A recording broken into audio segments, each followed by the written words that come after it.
No Jornal Brasil Atual, nós vamos conversar agora com o Dr. Jorge Rubem Folena de Oliveira, advogado, doutor em ciência política e membro do Instituto dos Advogados Brasileiros. Muito bom dia, doutor Folena. Bem-vindo aqui ao Jornal Brasil Atual. Tudo bom? Tudo bem, Rafael, bom dia. É uma satisfação estar falando com você, seus ouvintes e telespectadores. Alegria nossa também, doutor Folena. Vamos falar sobre o plano que foi desbaratado ontem pela Polícia Federal, planos para atacar autoridades.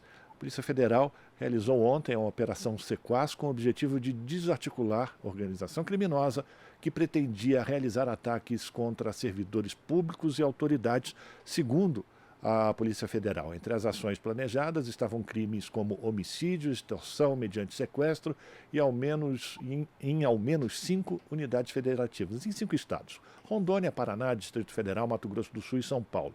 Essa ação da Polícia Federal contou com a participação de 120 policiais para cumprir 24 mandados de busca e apreensão, 7 mandados de prisão preventiva e 4 mandados de prisão temporária nos estados do Mato Grosso do Sul, Rondônia, São Paulo e no Paraná. Ganhou muita visibilidade essa ação da Polícia Federal porque foi dito que um dos alvos desses ataques seria o agora senador Sérgio Moro. Como é que o senhor avaliou, muito mais do que a espetacularização que o Sérgio Moro quer fazer desse ato, essa ação da Polícia Federal, uma ação, essa sim, de inteligência, de acompanhar, monitorar e realizar as prisões antes que os crimes fossem cometidos, não, doutor?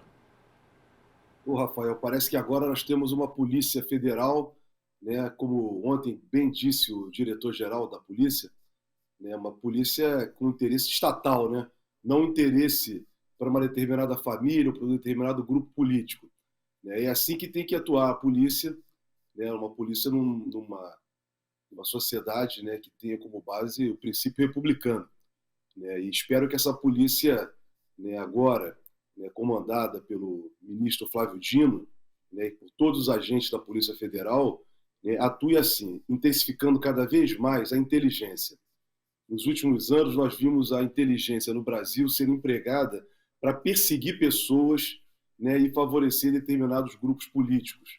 Né, exatamente quem estava ocupando a cadeira da presidência da República, que se favoreceu, né, conforme por diversas oportunidades, divulgado, debatido nos tribunais, inclusive, né, para favorecer sua família, né, seus familiares e a si próprio. Então, uma polícia republicana atua com inteligência.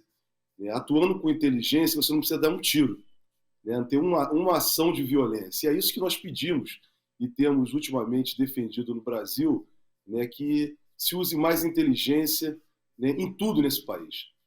Né? E a Polícia Federal ontem demonstrou que ela tem total capacidade para isso, né, para ajudar a sociedade a desbaratar situações gravíssimas, né, como essa que foi apontada ontem, né, que se de fato acontecesse, diversas autoridades no país inteiro estavam sob ameaça, não uma autoridade, uma ou duas autoridades, uma determinada segmento de uma família, né, mas como um todo.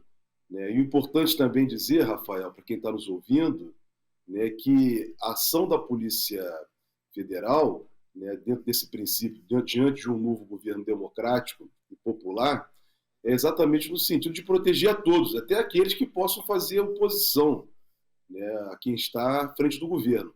Né, o papel da polícia é esse: investigar com clareza, né, e evitar que aumente a criminalidade no Brasil. Então, essa atuação preventiva foi muito importante e assim esperamos que daqui para frente sejam desbaratadas cada vez mais situações criminosas, né, principalmente ligadas ao narcotráfico, né, a questão de contrabando de pedras preciosas, minerais, né, exploração de terras indígenas. Então, tudo isso vem a ser, né, desmontado e as pessoas sejam devidamente apurada a responsabilidade das pessoas que estão à frente disso, Rafael. Agora, doutor Folena, essa ação da Polícia Federal demonstra mais uma vez que o crime está organizado de verdade, né? Existe toda uma articulação para fazer valer as suas vontades. De alguma maneira, essa ação da Polícia Federal tem ligação também com os atos que estão acontecendo no Rio Grande do Norte por conta das ações de violência que são determinadas a partir de lideranças de facções criminosas que estão presas ou soltas. Como é que o senhor avalia a possibilidade desse tipo de relação e como enfrentar esse problema? Rafael, pode existir, não vou afirmar categoricamente, porque também não tem, é só uma hipótese, né? É uma hipótese que tem que ser apurada, né? Mas o que está acontecendo no Rio Grande do Norte não é algo novo, né? Então, nós já tivemos essa situação em diversos estados brasileiros, né, no Amazonas, há pouco tempo, no governo do Temer ou do Bolsonaro, não me recordo exatamente, mas tivemos no estado do Amazonas, no próprio Nordeste, diversos estados do Nordeste, no Espírito Santo, no Rio de Janeiro, né, muitas vezes. Então, essas organizações criminosas, né, atuam a partir dos presídios, né, pode, no caso do Rio Grande do Norte também, né, diante das condições carcerárias que são péssimas no Brasil. Então, o que é importante, Rafael, é ter inteligência. Quer dizer, não pode a pessoa estar dentro de um estabelecimento prisional, né, e passar informação para fora. Quer dizer, isso é inconcebível. Então, o que está acontecendo, se isso acontece, é porque realmente é uma fragilidade do sistema, né, do sistema carcerário, e que tem que ser evitada. Então, temos que criar mecanismos para que isso não aconteça. Não pode a informação sair de dentro do presídio e ir para fora, né, e haver essa troca de informação. O que está acontecendo no Rio Grande do Norte é grave diante, como eu falei, né, diante do fracasso do sistema carcerário brasileiro, reconhecido pelo próprio Supremo Tribunal Federal. Ou seja, o Estado brasileiro reconhece que o seu sistema carcerário é completamente inconstitucional, né? Porque ele não atende às condições mínimas para as pessoas estarem nesses estabelecimentos penitenciários. Então, isso é uma situação que é grave, né, e que necessita ser revista, né, como um todo. Por quê? Além de tudo, né, a meu juízo, a causa, né, dessa fragilidade do sistema prisional é porque o próprio sistema está super, né, lotado. Muitas pessoas que não deveriam sequer estar presas estão presas. Então, são crimes, né, basicamente diante da pobreza que há no país, né, aumenta-se o número de crimes relacionados ao patrimônio, furto, né, roubo, tráfico. Né, tráfico, me refiro aqui, né, com relação a pessoas vendendo drogas. Então, as pessoas estão sendo presas, e geralmente pessoas pretas e pobres, e faz com que o sistema penitenciário brasileiro esteja cada vez mais com muitas pessoas e sem nenhuma estrutura, porque o Estado acaba não tendo, né, investindo recursos suficientes, não há recurso para isso. Não tem como ter recurso para uma massa carcerária gigantesca, né, diante de uma fragilidade do próprio regime, né, que vivemos no país. Então, essa preocupação que nós temos, né, nos últimos anos, né, e esperamos que agora possa ter, mas nos governos anteriores, principalmente no governo de Bolsonaro, não se teve nenhuma, ao contrário, se achava que o sistema penitenciário, as pessoas que estavam ali, são pessoas indesejáveis, né, são pessoas que sequer deveriam estar, chegaram a propor, né, diminuição da idade penal, que só iria agravar a situação, só vai agravar a situação do sistema penitenciário. Só resolve o problema da violência dando melhores condições de vida para as pessoas. Se as pessoas não tiverem, né, um salário digno, não tiverem um trabalho, né, as pessoas não vão ter outro caminho, a não ser o caminho, infelizmente, o caminho, né, que se apresenta para poder sobreviver. Então, é um compromisso do Brasil, da sociedade como um todo, gerar condições, acabar com a pobreza, acabar com a desigualdade e levar, né, um processo de desenvolvimento. Isso tudo está ligado. Essas coisas não podem ser tratadas de forma isolada, como pensam alguns deputados e senadores de extrema-direita, inclusive, né, o ex-juiz, né, que comandou a Lava Jato e agora é senador, só fala em criminalizar, aumentar penas, né, só uma visão truculenta, mas em nenhum momento você vê essas pessoas apresentarem, Rafael, uma proposta, né, que possa levar para as pessoas uma melhor qualidade de vida, que possa levar trabalho, que possa levar esperança. Então, ao contrário, né, esse cidadão, que é senador da República, ele, né, por muito tempo atuando na frente da Lava Jato, ele destruiu a economia do Brasil, prejudicou várias empresas nacionais, então causou um grave problema para o Brasil, né, que faz com que a gente passe por esse momento difícil dos últimos anos, nesse estado total de queda, né, do desenvolvimento econômico do Brasil, associado a outros fatores também. Mas estabelecer uma política apenas de criminalização não resolve o problema. A gente Então está... eu vejo aí a atuação do ministro Flávio Dino, Rafael, Pois não. muito corajosa e muito determinada. Inclusive o que ele falou no Rio Grande do Norte agora, essa semana, que disse que a saída não é pedir GLO. Quem tem que resolver o problema é a polícia. Ou seja, a polícia do Rio Grande do Norte, a polícia militar, a polícia civil e a Força Nacional de Segurança e a Polícia Federal também. Ou seja, não é chamar militar para resolver problema. Militar não vai resolver esse problema. Já temos essa experiência e foi péssima. Eu posso assegurar isso. No Rio de Janeiro, as garantias da lei e da ordem em que as Forças Armadas atuaram em comunidades pobres da periferia foi uma tragédia. Então, não é criminalizando nem reprimindo que nós vamos resolver o problema. A gente está conversando com o Dr. Jorge Rubem Folena de Oliveira, advogado, doutor em ciência política, membro do Instituto dos Advogados Brasileiros.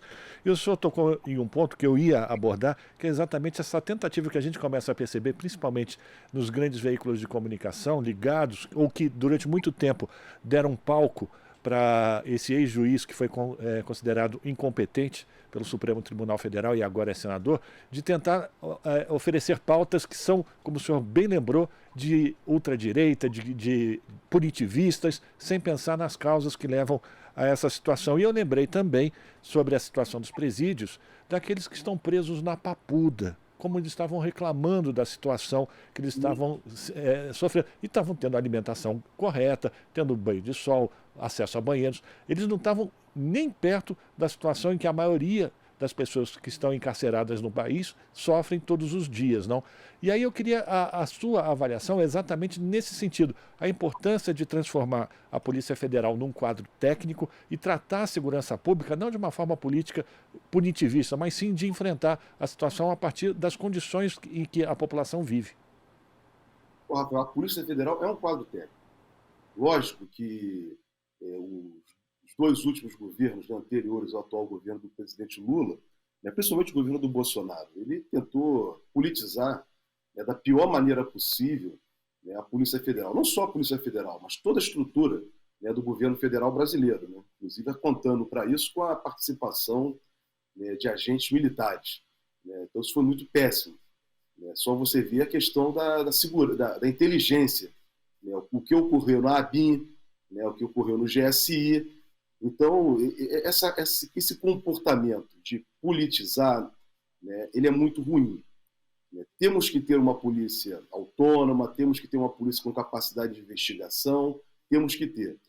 Mas também temos que ter a ação por parte do governo.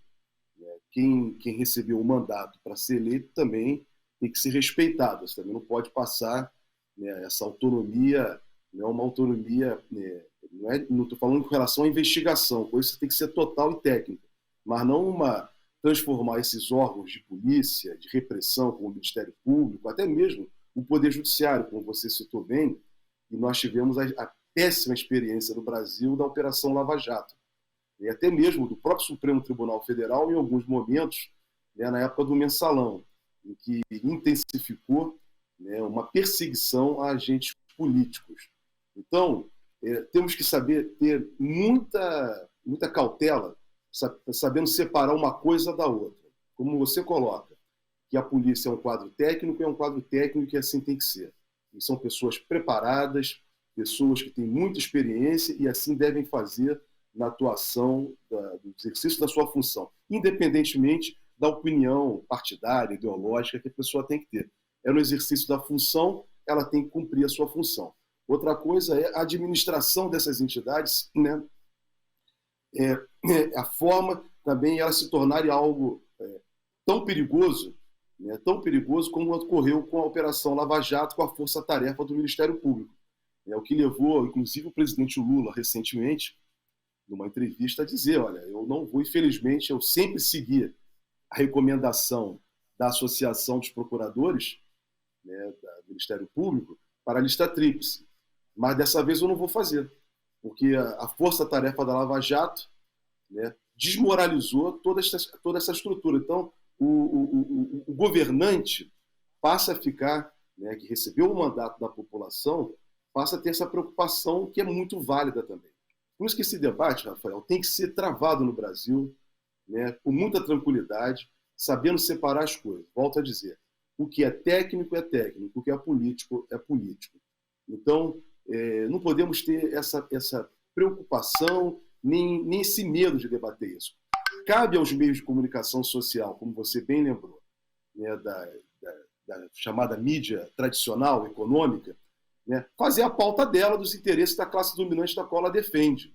Lógico que ela não vai defender os interesses dos trabalhadores, ela vai defender os interesses dos patrões, os interesses da classe dominante. Então, por isso que ela fica o tempo inteiro jogando, né, utilizando pessoas como esse ex-juiz, né, para poder incensar seus interesses, né, interesses de classe, mas não qual ela representa. Então, por isso, muito cuidado. Né, eu sempre falo isso. Ainda mais, uma outra preocupação que eu tenho também, Rafael, e esse debate também envolve isso, é a possibilidade de interesses internacionais, né, podendo estar atuando no Brasil. Por isso, ter uma agência de inteligência no Brasil, uma agência nacional de inteligência, né, com pessoas preparadas, né, com uma boa informação para os órgãos de governo, ela é fundamental para evitar que interesses externos, né, atuem dentro de interesses internos do Brasil, comprometendo a segurança nacional, comprometendo a soberania do país e o próprio desenvolvimento da população como um todo. Então, é um debate amplo, né, que não pode ficar restrito apenas à criminalização, né, ou então chantagens de corrupção. Né? Tudo é corrupção. Né? Agora, quando a corrupção é praticada pelos próprios meios, por exemplo, cobrar juros, né? Desculpa usar essa expressão, né? mas praticar taxas de juros de 13,75 ao mês, que só favorece aos bancos, aos muito ricos, é uma forma de corrupção também, porque está retirando dinheiro da população mais pobre, né, para né, os trabalhadores, para os muito ricos e para o sistema financeiro, que se apropria cada vez mais, né, dos títulos do país, para si aumentando o endividamento da sociedade como um todo, tendo que trabalhar mais. Então, esse discurso de corrupção que a classe dominante sempre procura colocar no mundo inteiro para amedrontar a sociedade e, acima de tudo, chantagear governos democráticos e populares, também tem que ficar muito bem esclarecido com a sociedade, Rafael. Agradecer a participação do Dr. Jorge Rubem Folena de Oliveira, advogado, doutor em ciência política, membro do Instituto dos Advogados Brasileiros, mais uma vez aqui no Jornal Brasil Atual, trazendo as suas análises super pertinentes e que nos ajudam a entender o quadro, a situação que o país vive nesse momento. Hoje, o Dr. Folena falou com a gente sobre esse plano desbaratado pela Polícia Federal de criminosos que queriam atacar autoridades. Professor, muito obrigado pela sua participação mais uma vez, forte abraço e até uma próxima. Obrigado, Rafael. Bom dia, bom trabalho para vocês e todos os seus ouvintes. Conversamos com o Dr. Jorge Rubem Folena de Oliveira, aqui no Jornal Brasil Atual. Estamos apresentando Jornal Brasil Atual. As notícias que os outros não dão.